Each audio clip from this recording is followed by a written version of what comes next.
لە دواترین کۆبوونەوەی سەرکردایەتیەکەیدا پارتی دیموکراتی کوردستان بڕیاری خۆی داوە بۆ ڕێفراندۆم لەسەر ئایندەی هەرێمی کوردستانی عێراق و وەک بەرپرسانی پارتیش ئاماژەیان پێکردووە دەست دەکرێت بە وتوێشکردن لەگەڵ لایەنە سیاسیەکانی تری هەرێمدا بۆ بڕیاردانی کۆتایی لەسەر کاتی ئەم ڕێفراندۆمە. بەڵام پرسیارەوەیە ئایا لەم هەلومەرجەی هەرێمدا دەشێت ڕێفراندۆم بکرێت؟ کورد کۆنەکشن میوانداری نووسەر و ڕۆژنامەوان نورەدین وەیسی دەکا بۆ وەڵامدانەوەی ئەم پرسیارە و ژمارەیە پرسیاری تریش کاک نورەدین زۆر خۆشهاتی. زۆر سپاس. شەڕی داعش،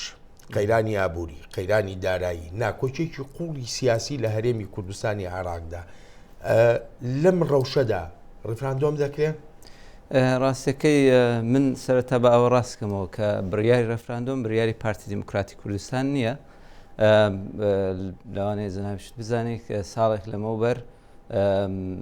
سەرۆکی هەرێمی کوردستان لە پەرلەمانی کوردستان داوای لە پەرلەمانی کوردستان کرد کە ئامادەکاری بکرێت بۆ ئەنجامدانی ڕێفراندۆم و دەست بە هەندێک ئامادەکاریش کرا دوایی بەهۆی کۆمەڵێک کێشەوە بەهۆی شەڕی داعشەوە ئامادەکاریەکان دواخران. بەڵام ئەوەی کە ئێستا تێبینی دەکرێتەوە لە میدیاکان زۆر باس دەکرێت کە زیاتر پارتی دیموکراتی کوردستان سەرقاڵی مەسلەی ڕەفراندۆمە دواترین کۆبوونەوەی کۆبوونەوە کە بەڵێ تەکیل لەسەر مەسلەی ڕەفراندۆم کراوەتەوە چونکە ڕاستە ئەو کێشانە لە کوردستان هەن بەڵام مەسەلەکە ئەوەیە کە ئایا لە کوردستان هیچ ئۆپشنێکی دیکە هیچ بژاردەیەکی دیکە لە بەردەم دەسەڵاتی هەرێمی کوردستان ماوە بۆ ئەوەی بەردەوام بێت لە پەیوەندی لەگەڵ بەغدایاننا نەخێر ئێستا هیچ بژاردەیەک نەماوە هەموو بژاردەکان تاقیکرانەوە هەموو ڕێگاکان تاقیکراونەوە حکوومەتی بەغدا بە هیچ شوەیەک ناوێت بێتە پێشەوە کێشەکان ناوێت چارەسەر بکات و بە شێوەیەکی کردەوەش بە کردار ئێستا بڵێن عێراق هەرێمیشی وڵاتێکی یەکگرتوو نیە و دابەش بووە و هەرێمی کوردستان ناوچە سونیەکان کێشەی تێدایە و بەغدا خۆی ئێستا بۆتە زیاتر حکوومەتێکی شیعەیە لەوەی کە حکوومەتی هەموو لایەنەکان عێراق بێت بۆیە تاکە بژاردە لە بەردەم هەرێمی کوردستان ئەوەیە کە بڕیار لەسەر ینی ئامادەکاری بکرێت ڕەفراندۆم بکرێت هەرێمی کوردستان دەیەوێ وەکو بەشێک لە عێراق بێنێتەوە یان زیاب بێتەوە. کاک نورەدین ئاماژە بە کۆبوونەوەی ساڵی پاری سەرۆکی هەرێم کرد لەگەڵ ئەندامانی پەرلەماندا ئەو کاتە پەرلەمان یەک پەرلەمان بوو بەڵام ئێستا پەرلەمان وەکو زۆرێک لە ئەندامانی پەرلەمان بۆ خۆشیان دێڵێن تەنانەت ئەندام هەیە لە فراکسیۆنی زەردیش دەڵێ بەڵێ پەرلەمان پەکی کەوتووە پەرلەمان بەفعلی ئێستا دابەش بووە بەشێ لە سلێمانیە بەشێ لە هەولێرە لەم ڕۆژەدا پەرلەمان چۆن دەتوانێت بگاتە بڕیار؟ ڕاستە پەرلەمانی کوردستان بەهۆی ئەو کێشە سیاسیانەی لەم دوایانە هاتنە ئاراوە دابەش بووە بەڵام ئێستا زۆر قسە و واسەیە لەسەر ئەوەی لایەنەکان بگەنە ڕێککەوتنێک بۆ ئەوەی پەرلەمانی کوردستان دووبارە دەست بەکارەکانی بکاتەوە چونکە ناکرێت ئەو ڕۆژە بە شوێ بەردەوام بێت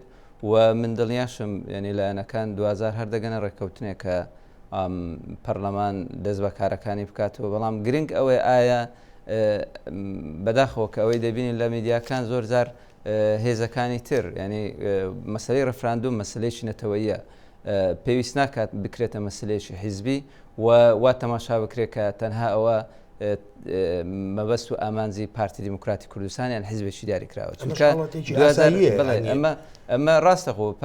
پارتی بەرپرسانی پارتی دەڵێن ئێمە شانازی بەوە دەکەین کە ئەو شەرەفە گەورەیە مەسلەی سربەخۆی کوردستان ئەگەر تەنها بکرێتە ئامانجێک کە ئێمە لە پشتی بین بەڵام بۆچی مەسەلەن هەموو حێز لایەنەکان وا تەماشای مەسەلەکەنەکەن کە مەسەلەیە پەیوەندی بە دواڕۆژی هەرێمی کوردستان و بە دواڕۆژی بە خەونێکی دێرینی نەتەوەی کوردەوە هەیە کە پێویستە هەموو لایەنەکان بە جیاواز لە بیر و وەچونیان هەمویان کۆ ببنەوە لەسەر بەدیهێنانی ئەو ئامانجە و هەموو هەوڵ تێکۆشانەکانیان یەک بخەن ناکۆچەکانیان بەلاوە بنێت چونکە بەڕاستی مەسەلەی ینی سربەخۆیی یەکێک لە ینی ئامانجە هەر استراتیژیەکانی دەبێت هەموو کورد بێت جەناب داماژە بەوە دەکەی دەڵێ بێ هەموو لایەنەکان کۆ ببنەوە لەسەر یەک مێزی دانوستاندن و بۆ بڕیار لەم دۆسێ چارە نووسازە بدەن بەڵام ئەوەندەی زمینەی ناکۆچی لە نێوان ئەم لایەنە سیاسیانەی هەرێم پارتی دیموکراتی کوردستان یەکێتی نیشتیمانی گۆڕان یەکگرتووی ئیسلامی و کۆمەڵی ئیسلامی ئەمەدەی زمینی ناکۆچی لە نێوانیاندا زۆرە ئەمەندە زمینەیەکی هاوبەش نییە کە بتوانرێت هەر هەمیان لەسەر یەک مێزکۆ بکاتەوە زۆر ڕاستە ئێستا کۆمەڵک کێشە هەن بەڵام ئەگەر ویستێکی باشە بێت بۆ بە تایبەتیش لە مەسلەی کە ئێستا ئێمە دیارە زۆر جار هەمیشە باسیەوە دەکرێت کە کورد بە قۆناغێکی چارن و ساز و مێژووی ئەو شتانەدا دەڕوە بەڵێ ئێستا لە قۆناغێکی مێژویە قۆناغێکە کە پێویستە نەتەوەی کورد بڕیار بدات بەڕاستی چونکە کێشەکان گەیشتونە ئاستێک کە پێویستی بە سازشکاری نیە پێویستی چیتر پێویستی بەوە نییە کە کورد مەرایی بکات بۆ وڵاتانی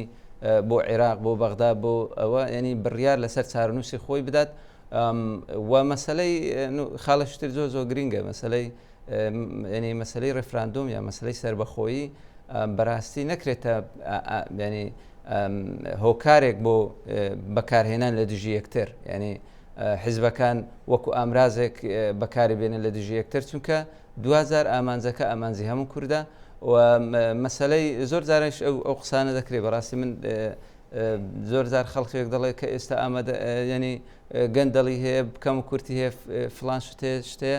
چۆن ئێمە سربەخۆی ڕابین ینی بەڕاستی مەسەلەوە مەسلەیەکی زۆر جیایە ینی ئەگەر بە مەسلەی گەندەڵی بێت کە لە کوردستان بڵێن هەیە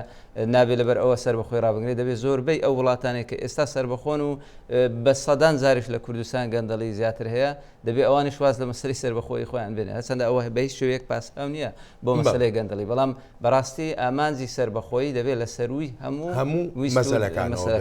بە ئەمام کەمە دوا پرسیارم کاتیشم زۆر کەم ماوە وەکو گریمانەیەک دابنین ڕفراندۆم کرا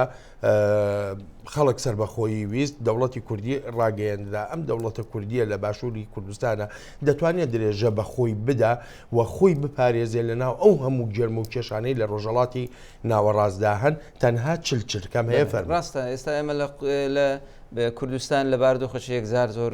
ناخۆشدا دەژی لەلایەک شەڕی داعشە لەلایەک کێشی ئابووریە وڵاتانی دەوروبەرن بەڵام من دڵنیام ئەگەر ویستێکی ینی پاک و باشە بێت لەلایەن هەموو لایەنەکانەوە دەتوانین ئەو قۆناغت تێپەڕکەین و بەڕاستی ئێمە قەت نابێت چاوەڕێی ئەوە بکەین کە سربەخۆیی کە مافێکی ڕەوای میلەتی کووردا بە ئێمە بدرێت ئێمە دەبێت کار بۆ بەدەستێنانی ئەو مافە بکەین و پێشم وایە ئێستا دەرفەتێکی زێڕین لە بەردەم هێز و لایەنەکان هەیە بۆ ئەوەی ئەو مافە بەدەست بێنن کاک نورەدین زۆر سپاست دەکەم زۆر سپاس